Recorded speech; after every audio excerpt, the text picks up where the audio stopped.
I have been, moving on to Hillary Clinton for just a second, I have been really watching this supposed FBI investigation.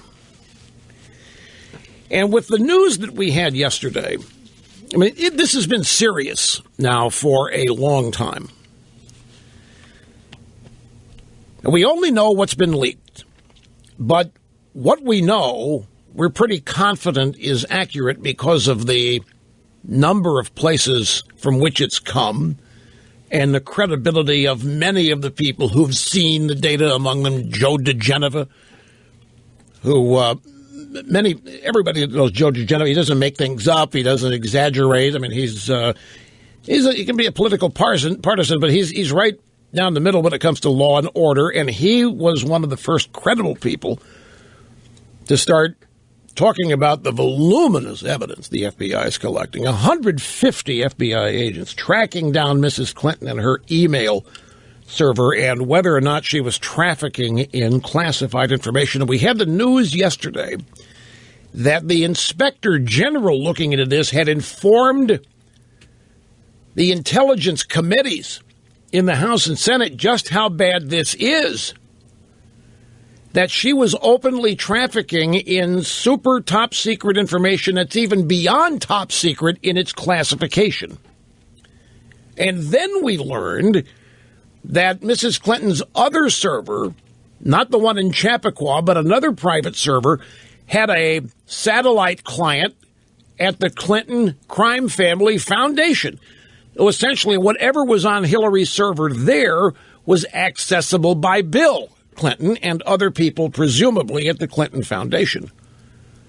And both contained data, documents, top secret, and higher in classification. Now, this has been a drip, as you know. And we've been speculating on what role does Obama play here. And this could go one of two ways. One way is Obama doesn't want Hillary Clinton anywhere near the White House after he's gone. He doesn't want her anywhere near his agenda. He doesn't want her doing anything that might result in getting more praise, greater legacy, or doing damage to his agenda, whatever it is. And so he's responsible for the drip that just daily erodes her image, credibility, and all that. The other side of the coin is that no matter how bad it is and no matter what's involved, there will not be an indictment. The FBI, the DOJ will not go after Mrs. Clinton because to go after Mrs. Clinton would be to risk having whatever she has on Barack Obama being made public. As in a likely scenario, Bill Clinton, Barack Obama playing golf one day, and Clinton takes Barack aside and issues a standard Clinton heads-up warning. Hey, buddy, I know you got that investigation going, my wife. I know how this all works, I do, but I just want to let you know something, bud. It works both ways.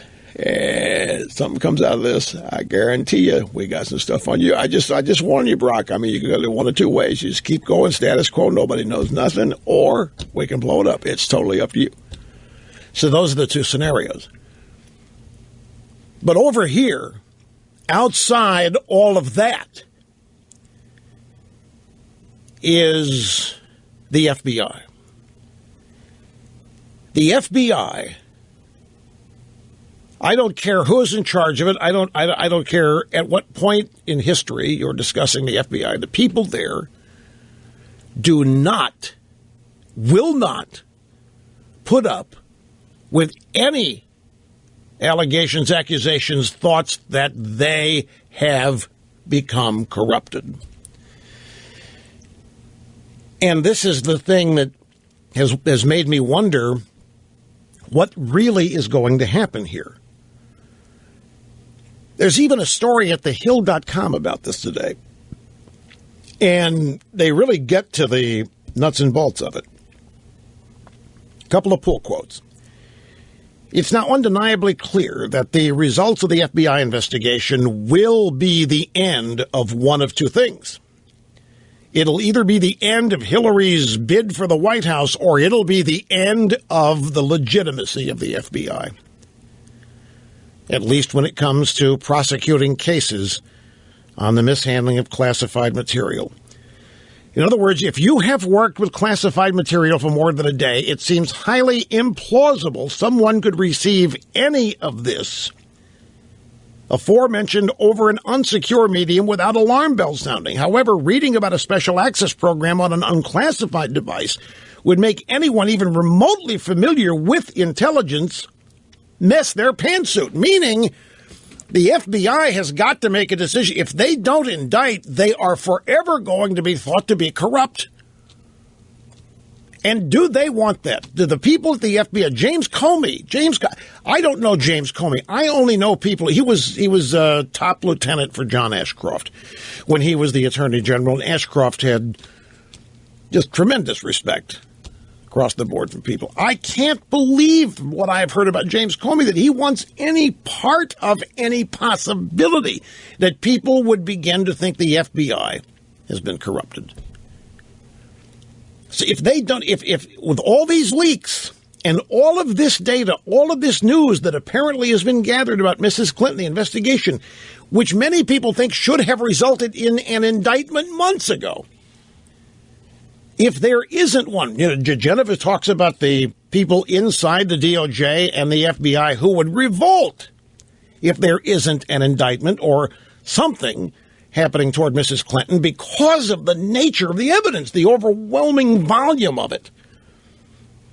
So if the Obama DOJ does nothing, waives it, sits on it,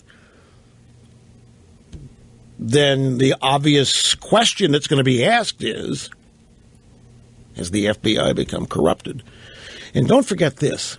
There's all kinds of people at the FBI who are never talked about. I mean, they're not high enough up that they appear publicly, that they are quoted, but they are careered. They have devoted their lives to it. They cherish the place. They consider it to be the foremost criminal investigative body in the world. And the last thing any of those people want is for anybody to think that it's corrupt in there or has been corrupted. And this is what they all have to be thinking. They all have to be considering, given what's out there, and if what's out there is legitimately close to the reality of what they have, and if no indictment comes, people are going to start asking that question.